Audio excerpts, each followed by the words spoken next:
IT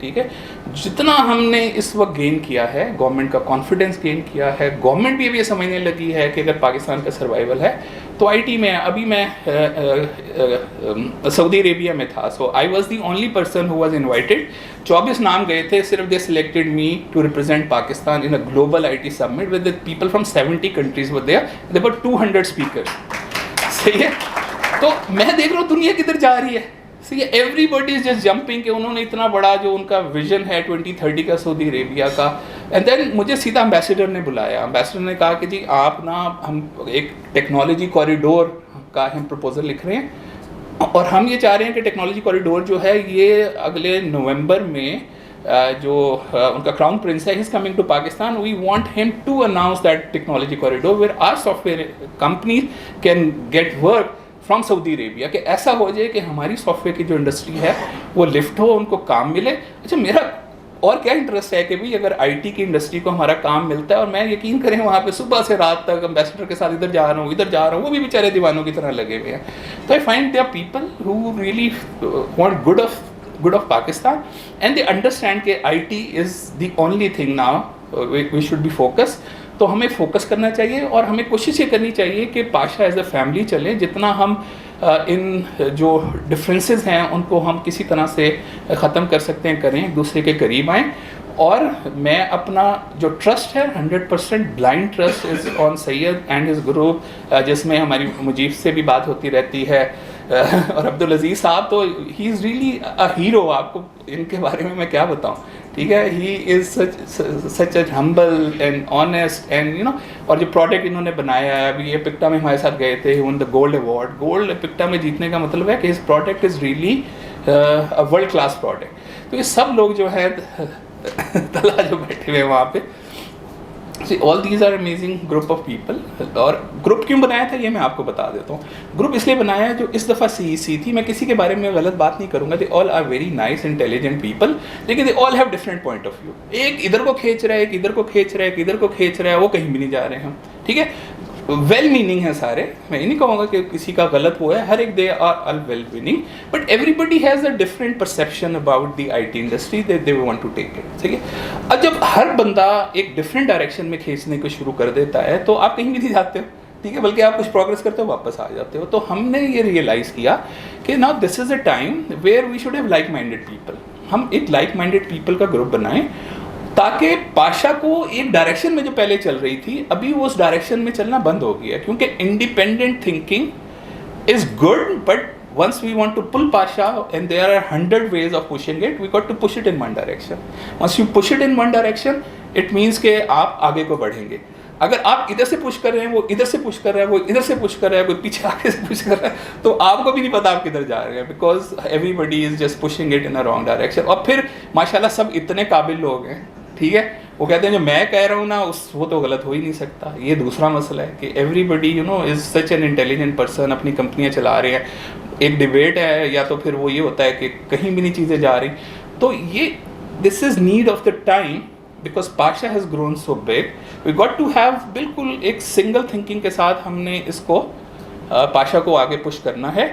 اور تو وہ ایک گروپ لائک مائنڈیڈ لوگوں کا گروپ ہی کر سکتا ہے. میں نے ایک پوسٹ بھی کی تھی, جس نے کہا جی یہ تو سید سارا کرے گا, باقی ربر اسٹیمپ ہوں گی.